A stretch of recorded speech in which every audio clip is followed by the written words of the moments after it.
जलियांवाला बाग हत्याकांड भारतीय इतिहास के एक काले दिन के रूप में गिना जाता है। पंजाब राज्य के अमृतसर जिले में ऐतिहासिक स्वर्ण मंदिर के नज़दीक जलियांवाला बाग स्थित है।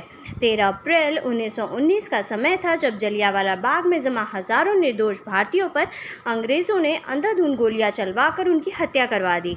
अंग्रेज़ों की गोलीबारी से डरकर बहुत सारी औरतें अपने बच्चों को लेकर वहां स्थित एक कुएं में कूद गईं और कुएं से बाहर न निकल पाने के कारण बहुत सारे लोग वहीं पर मारे गए। कुछ भगदड़ में और कुछ जनरल डायर द्वारा चलाई गई गोलियों से भी मारे गए। यह हत्याकांड भारतीय स्वतंत्रता संघर्ष के एक काला दिन के रूप में गिना जाता है। हेलो एवरीवन, मैं आकृति अग्रवाल आज आपके सामने एक नया वीडियो लेकर उपस्थित हूँ। आज के वीडियो में हम बात करेंगे भारतीय इतिहास के एक ऐसे काला दिन के बारे में जिसमें हजारों निर्दोष और बेगुनाह लोगों की हत्या करवा दी गई, और साथ ही बात करेंगे कि ब्रिटिशों की इस हत्याकांड पर क्या प्रतिक्रिया रही और जनरल डायर को इसके लिए क्या सज़ा दी गई। तो चलिए बिना देर के वीडियो को शुरू करते हैं और सबसे पहले जानते हैं जलियांवाला बाग हत्याकांड के बारे में डिटेल में। दरअसल 13 अप्रैल 1919 को अमृतसर के जलियांवाला बाग में कई संख्या में लोग इकट्ठे हुए थे। इस दिन इस शहर में कर्फ्यू लगाया गया था, लेकिन इस दिन बैसाखी का त्यौहार होने की वजह से काफ़ी संख्या में लोग अमृतसर के हरविंदर साहब यानी कि स्वर्ण मंदिर आए हुए थे। जलियांवाला बाग स्वर्ण मंदिर के करीब ही था, इसलिए कई लोग इस बाग में भी घूमने पहुंच गए थे और इस तरह से 13 अप्रैल को करीब 20,000 लोग इस बाग में मौजूद थे, जिसमें कुछ लोग अपने नेताओं की गिरफ्तारी के मुद्दे पर शांतिपूर्ण ढंग से सभाएं भी कर रहे थे। वहीं कुछ लोग यहां अपने परिवार के साथ घूमने आए हुए थे। इस दिन करीब 12:40 पर जब जनरल डायर को जलियांवाला बाग में होने वाली सभा की सूचना मिली, तो ये सूचना मिलने के बाद डायर ने करीब 4 बजे अपने दफ्तर से 150 सिपाहियों के साथ रवाना हुए।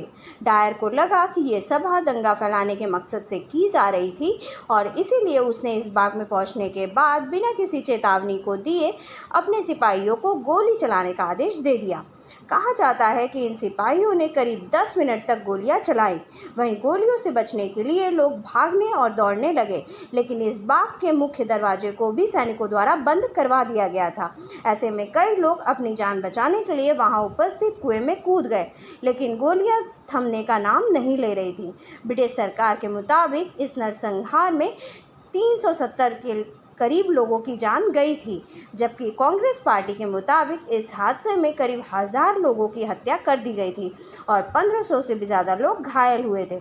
अगर बात करें जलियांवाला बाग हत्याकांड के कारण की, तो इसका मुख्य कारण अंग्रेजी सरकार द्वारा लगाए गए कर्फ्यू के बावजूद एक साथ एक जगह पर 20,000 लोगों का इकट्ठा होना था।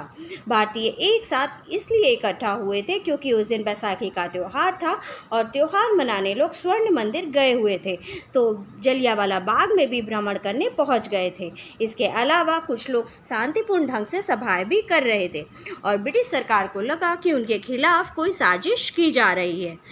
अगर बात करें उन वजहों की जिसकी वजह से जलियांवाला बाग हत्याकांड हुआ था, तो साल 1919 में हमारे देश में कई तरीके के कानून ब्रिटिश सरकार द्वारा लागू किए गए थे और इन कानून के विरोध में हमारे देश में हर हिस्से में आंदोलन किए जा रहे थे। 6 अप्रैल 1919 में ब्रिटिश सरकार ने इंपीरियल लेजिस्लेटिव काउंसिल में एक रोलेट एक्ट नाम का बिल पास करवाया और इसे एक अधिनियम बना दिया। इस अधिनियम के अनुसार भारत की ब्रिटिश सरकार किसी भी व्यक्ति को देशद्रोह के शक के आधार पर गिरफ्तार कर सकती थी। उस व्यक्ति को बिना किसी जूरी के सामने पेश किए 2 साल तक जेल में डाल देने का भी आदेश था, जिस पर ना ही कोई अपील, ना ही कोई वकील और ना ही कोई दलीलें की जा सकती थी। यह कानून ब्रिटिश सरकार को उस समय देश में हो रही राजनीतिक गतिविधि को दबाने की ताकत दे रहा था। इस कानून का उस समय देश में गांधी जी समेत कई नेताओं ने विरोध किया और गांधी जी ने इसके खिलाफ सत्याग्रह आंदोलन भी चलाया। अमृतसर के बिगड़ते हुए हालात पर काबू पाने के लिए भारतीय ब्रिटिश सरकार ने इस राज्य की जिम्मेदारी ब्रिगेडियर जनरल REH डायर को सौंप दी और डायर ने 11 अप्रैल को अमृतसर के हालात को संभालने के लिए काम करना शुरू किया और इस राज्य के कई शहरों पर मार्शल लॉ लगा दिया, जिसके तहत नागरिकों की स्वतंत्रता पर और सार्वजनिक समारोह का आयोजन करने पर प्रतिबंध लगा दिया गया था। साथ ही जहां पर 3 से ज़्यादा लोग इकट्ठा हुए उन्हें पकड़कर जेल में डाल देने का भी आदेश दिया गया था। दरअसल इस लॉ के जरिए ब्रिटिश सरकार क्रांतिकारियों द्वारा आयोजित होने वाली सभाओं पर रोक लगाना चाहती थी ताकि क्रांतिकारी उनके खिलाफ कुछ भी ना कर सके। लेकिन दूसरी तरफ इस लॉ से अनजान लोग बैसाखी का त्यौहार मनाने के लिए जलियांवाला बाग में पहुंच गए थे। जब इसकी खबर जनरल डायर को हुई तो तुरंत ही उसने कार्रवाई में उन 1000 बेगुनाह व निर्दोष लोगों पर गोलियां चलवाने का आदेश दे दिया। वहीं वहां चलाई गई गोलियों के निशान आज भी जलियांवाला बाग में उपस्थित हैं। अगर बात करें कि इस घटना के बाद ब्रिटिश सरकार की इस घटना पर क्या प्रतिक्रिया रही, तो साल 19 नवंबर 1919 में लॉर्ड विलियम हंटर की अध्यक्षता में एक कमेटी का गठन किया गया जो यह पता लगा सके कि जनरल डायर द्वारा उठाया गया यह कदम सही था या गलत। तो इस कमेटी ने इस हत्याकांड के हर पहलू की जांच की और अपनी रिपोर्ट 8 मार्च 1920 को सार्वजनिक की, जिसमें उन्होंने जनरल डायर द्वारा उठाया गया यह कदम एकदम गलत बताया और साथ ही कहा कि डायर ने अपनी सीमाओं को पार करते हुए यह कदम उठाया है, जिसकी वजह से 23 मार्च 1920 को डायर को दोषी पाते हुए उन्हें सेवानिवृत्त कर दिया गया। जलियांवाला बाग हत्याकांड की जानकारी जब गुरुदेव रविंद्रनाथ टैगोर को मिली तो उन्होंने इस घटना पर दुख प्रकट करते हुए अपने नाइटहुड की उपाधि को भी वापस लौटाने का फैसला किया। टैगोर ने लॉर्ड चेम्सफोर्ड को, जो कि उस समय भारत के वायसराय थे, उनको पत्र लिखते हुए इस उपाधि को वापस करने की बात कही, जो कि उन्हें साल 1915 में मिली थी।